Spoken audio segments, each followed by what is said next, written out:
नमस्कार। आज मैं आपको पेनिसिलियम के बारे में बताने जा रही हूँ।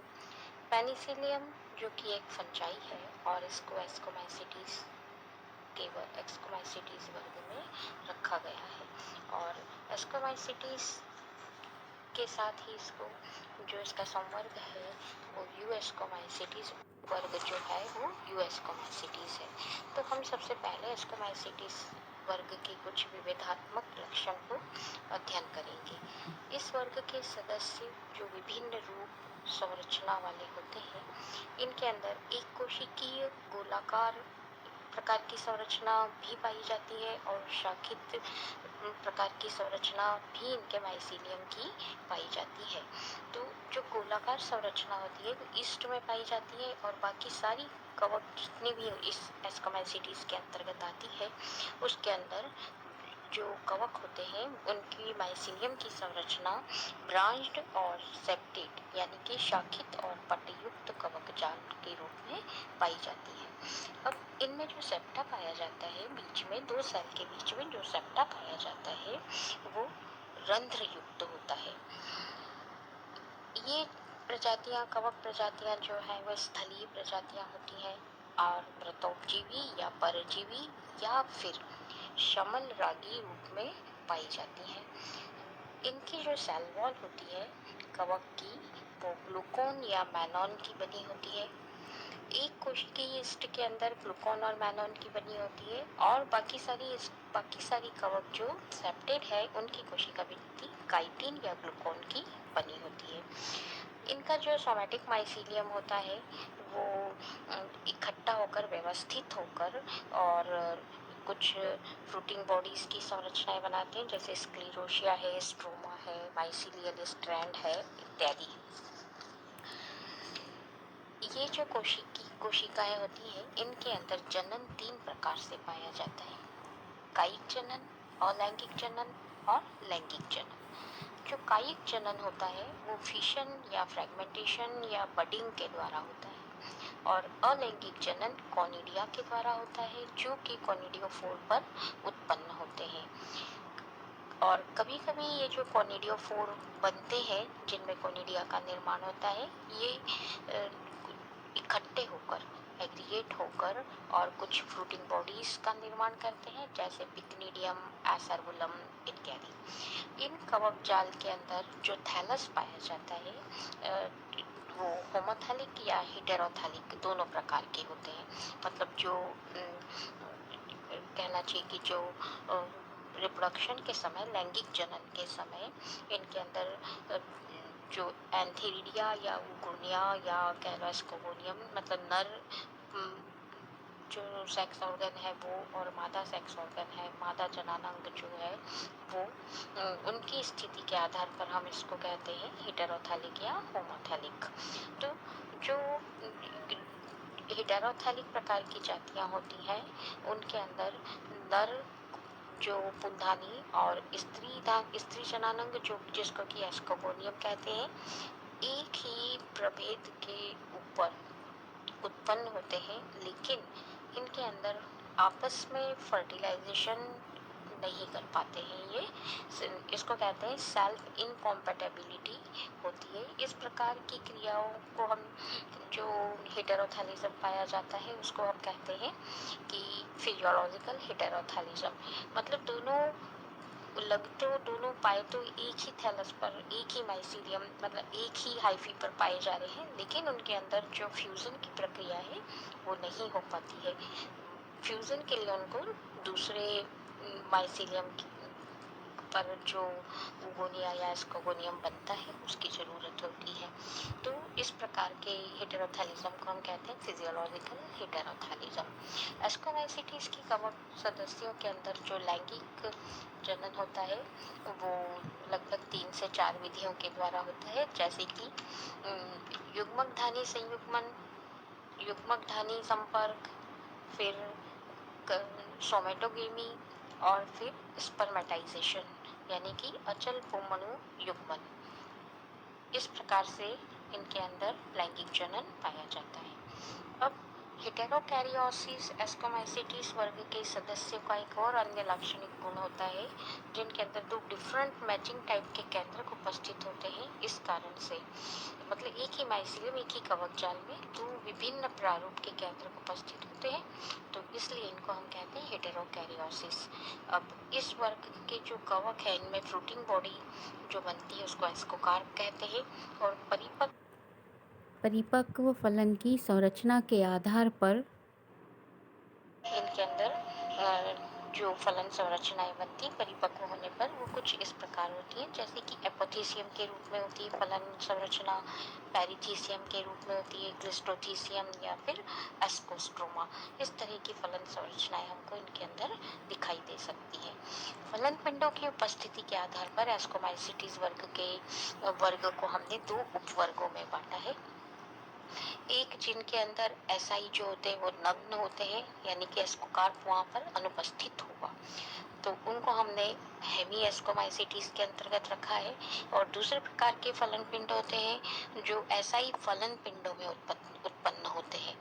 मतलब एक में तो एस्कोकार्प की अनुपस्थिति होती है और दूसरे के अंदर फलन पिंडों में एसआई का निर्माण होता है, तो इसको हमने यूएस्कोमाइसीटीज उपवर्ग कहा है। इस प्रकार अब एस्को बीजाणु जो बनते हैं वो एस्कोस्पोर्स एसआई के पोर्स के द्वारा या लिड के द्वारा वो खुलते हैं और बाहर मुक्त होते हैं, और मुक्त होकर ये अंकुरित जनन नलिका द्वारा अंकुरित होकर नए माइसीलियम का निर्माण करते हैं। अब आते हैं पेनिसिलियम की संरचना किस तरह से, इसके माइसीलियम की संरचना किस तरह से होती है। सबसे पहले तो पेनिसिलियम की जो मुख्य जातियां हैं जो प्राप्त है वो है Penicillium divaricatum, Penicillium expansum, Penicillium digitatum, Penicillium notatum, chrysogenum, Penicillium roqueforti, Penicillium camemberti इत्यादि। ये पाया कहाँ जाता है, तो प्राप्ति स्थान इनका होता है। ये कैसी होती, नीली हरी फफूंद के नाम से जानी जाती है, और ये कवक जो है वो सर्वव्यापी मतलब सभी जगहों पर पाई जाती हैं और सर्वव्यापी होती हैं। सर्वव्यापी के साथ साथ ये मृतोपजीवी होती हैं। मृतोपजीवी यानी कि सेप्रोफाइट, यानी सड़ी गली सब्जियां, फल, डबल रोटी, मांस, चमड़े की वस्तु, लकड़ी इत्यादि पर पाई जाती है। इनकी कुछ जातियां जो है पेनिसिलियम की वो जंतुओं पर या मनुष्य पर परजीवी के रूप में पाई जाती है तथा पेनिसिलोसिस नाम का रोग उत्पन्न करती है। अब इसका नाम जो शब्द की उत्पत्ति जो हुई है पेनिसिलियम, ये पेनिसिलियम पेनिसिलस नाम के शब्द से इसकी उत्पत्ति हुई है, जिसका अर्थ होता है कि आर्टिस्ट ब्रश। आर्टिस्ट ब्रश यानी मतलब कलाकार की कूंची। पेनिसिलियम इसको कलाकार की कूंची क्यों कहते हैं हम, आर्टिस्ट ब्रश यानी कि जो आर्टिस्ट का जो ब्रश होता है तो उसकी संरचना इससे किस प्रकार मिलती है। तो पेनिसिलियम की जो अलैंगिक जनन के समय कोनिडियोफोर की जो संरचना होती है, जहाँ पर जिस पर भी कोनिडिया का निर्माण होता है, तो इस कोनिडियोफोर की संरचना आर्टिस्ट के ब्रश के समान होती है, इसलिए इसका नाम पेनिसिलियम रखा गया है। अब इसके माइसीलियम की कायिक संरचना किस तरह की होती है, तो माइसीलियम कवक, इसका जो कवक जाल है वो अत्यधिक शाखित और पट्टीयुक्त होता है। प्रत्येक पट्टी जो है वो छिद्रित होता है। इन छिद्रों के कारण एक कोशिका का कोशिका द्रव दूसरी कोशिका की कोशिका द्रव से सतत रहता है, मतलब एक कोशिका का कोशिका द्रव दूसरी कोशिका में आसानी से आ जा सकता है। कोशिका भित्ति पतली होती है, और जैसा कि आपको बताया पहले मैंने कि कोशिका भित्ति का जो जिन फंजाई के अंदर सेप्टा का निर्माण होता है, उन कोशिका के अंदर कोशिका भित्ति काइटिन और ग्लूकॉन की बनी होती है। इनकी कोशिका भित्ति काइटिन और ग्लूकॉन की बनी होती है। प्रत्येक कोशिका में एक या अधिक केंद्रक एक पाया जाएगा या फिर अधिक भी पाए जा सकते हैं। प्रारंभिक अथवा कायिक अवस्था में कवक तंतु रंगहीन होते हैं, लेकिन जैसे ये परिपक्व होंगे उसके बाद जनन के समय इनकी जो भित्ति है सेल की वो रंगीन हो जाती है, और कवक जाल अधोस्तर की सतह पर उगता है, लेकिन कुछ कवक तंतु अधोस्तर में गहराई तक धंस जाते हैं और ये कवक तंतु मुख्य रूप से भोजन के अवशोषण का कार्य करते हैं। अब बारी आती है जनन की। तो जनन इनके अंदर तीनों तरह से, पेनिसिलियम में तीनों तरह से जनन हो सकता है। कायिक जनन, तो पहला कायिक जनन मतलब तीनों तरह से कैसे, कायिक जनन भी होगा, अलैंगिक जनन भी होता है और लैंगिक जनन भी होता है। तो कायिक जनन किस तरह से होता है? पेनिसिलियम में ये जनन मुख्य रूप से विखंडन के द्वारा होता है। मतलब कवक तंतु किसी जैविक या भौतिक घटना के कारण छोटे छोटे टुकड़ों में बढ़ जाता है, फ्रेगमेंट्स में बढ़ जाता है और प्रत्येक खंड निरंतर विभाजन के द्वारा नए कवक जाल का निर्माण करते हैं। इस तरह तो वर्धी जनन होता है। अब आते हैं हम अलैंगिक जनन। तो अलैंगिक जनन इनके अंदर कॉनिडिया के द्वारा होता है। कॉनिडिया जो कि अचल बीजाणु होते हैं। कॉनिडियम की उत्पत्ति ऊर्ध्व व पट्टीयुक्त शाखाओं के शीर्ष पर बेसिपिटल क्रम में, मतलब तलाभिसारी क्रम में होती है। कवक जाल की कोई भी कोशिका उदग्र विभाजन के रूप से कॉनिडियोफोर को विकसित करती है। थोड़ी सी ऊपर उठ के कॉनिडियोफोर का विकास करती है और इनमें अन्य कवक की भांति फुट सेल नहीं पाई जाती है। मतलब जो माइसिलियम का एक तंतु ऊपर की तरफ उठ जाता है और मतलब माइसिलियम का ही तंतु, ऐसा नहीं कि फुट सेल है वो डिवाइड हो रही है और कॉनिडियोफोर का विकास करती। यहाँ पर माइसिलियम खुद ही ऊपर की तरफ उठ जाता है और उदग्र रूप से शाखा के रूप में कॉनिडियोफोर का विकास करता है। कॉनिडियोफोर एक निश्चित लंबाई के उदग्र वृद्धि के बाद एक निश्चित लंबाई तक वृद्धि करेगा। उसके बाद वो 2 या 2 से अधिक बार शाखित हो जाएगा और क्रमशः प्राथमिक, द्वितीयक और तृतीयक शाखाएं बनाता है। और ये प्राथमिक जो शाखा होती है इनको हम कहते हैं रैमी। द्वितीयक शाखा जो बनती है और 1 से 2 शाखाएं, 2 से 3 शाखाएं भी बन सकती है प्रत्येक बार डिवीजन में। तो पहली बार कॉनिडियोफोर से जो विभाजन हुआ और शाखाएं बनी, उन शाखाओं को हम कहते हैं रैमी। दूसरी बार डिवीजन, अब इन रैमी का डिवीजन होगा और जो शाखाएं बनेंगी 2 या 2 से अधिक शाखाएं भी बन सकती हैं, इनको मैच्यूली कहते हैं। और इसके बाद कुछ इन मैच्यूली में फिर से डिवीजन होगा और ये मैच्यूली जो है वो शाखित होकर और बोतल के समान बोतलनुमा प्रांगुल का निर्माण करती है। इनको हम कहते हैं स्टिग्मेटा या फैलाइट्स कहते हैं। और इन प्रांगुल में निरंतर विभाजन के द्वारा कॉनिडिया का निर्माण होता है। और कुछ इनके अंदर जो कॉनिडिया का, और ये जो संरचना है ये हमको आर्टिस्ट ब्रश के समान इस कॉनिडियोफोर की दिखाई देती है। और कॉनिडिया का विशेष रंग पेनिसिलियम, इन कॉनिडियो में कुछ विशेष रंग पाए जाते हैं, तो इन रंग के कारण पेनिसिलियम की कुछ जातियों की पहचान आसानी से की जा सकती है।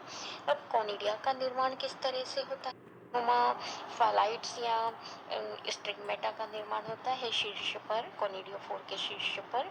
तो इनमें प्रारंभिक विकास के बाद प्रांगुल का शीर्ष भाग फूल जाता है और उसका केंद्रक विभाजित होकर 2 पुत्री केंद्रक में विभक्त हो जाएगा। और इन 2 पुत्री केंद्रकों में से एक केंद्रक प्रांगुल के फूले हुए भाग, जो शीर्ष भाग जो फूला हुआ है उसमें प्रवेश करेगा और दूसरा भाग जो दूसरा केंद्रक जो है वो प्रांगुल में ही रह जाता है। इसके बाद जो फूला हुआ भाग है वो साइटोकाइनेसिस के द्वारा एक सेप्टा बन जाएगा यहाँ पर और शीर्ष प्रांगुल से वो अलग हो जाएगा और प्रांगुल का अलग हुआ गोलाकार भाग जो है वो कोनिडिया कहलाता है। इस प्रकार नवनिर्मित कोनिडिया के नीचे प्रांगुल का शीर्ष भाग पुनः यही प्रक्रिया कई बार दोहराता है और एक श्रृंखलाबद्ध कोनिडियम बनते चले जाते हैं। इन कोनिडिया की जो संरचना है वो गोलाकार होती है, चिकनी भित्ति वाले होते हैं और प्रायः एक केंद्रीय, लेकिन कुछ जातियों में ये बहुकेंद्र की भी हो सकते हैं। अब ये कोनिडिया बनने के बाद अब इनका अंकुरण किस तरह से होता है? तो कोनिडिया का अंकुरण होने से होने में पहले कोनिडियोफोर से ये अलग होंगे और अलग होने के पश्चात किसी भी अधोस्तर पर गिरकर या अंकुरित होकर नए कवक जाल का निर्माण करते हैं। अंकुरण के पूर्व जो एक केंद्र की कोनिडिया होता है, कोनिडियम होता है एक केंद्र की, उसका केंद्रक निरंतर विभाजित होता रहता है और अनेक पुत्री केंद्रक बनाता है। और अंकुरण के समय ये एक जनन नलिका इनमें से निकलती है कॉनिडियम से, और इस जनन नलिका की लंबाई में वृद्धि के साथ साथ इसके अंदर, और धीरे धीरे ये जनन नलिका लंबाई में वृद्धि करती है और वृद्धि के साथ ही साथ इसके अंदर सेप्टा का निर्माण होता चला जाता है। इस प्रकार बहु केंद्र की कोशिकाओं का निर्माण होता है और कवक तंतु जो है निरंतर दीर्घीकरण और पटीकरण से कवक जाल बना लेता है। तो ये सारी प्रक्रिया जो होती है वो अनुकूल परिस्थिति में होती है। धन्यवाद।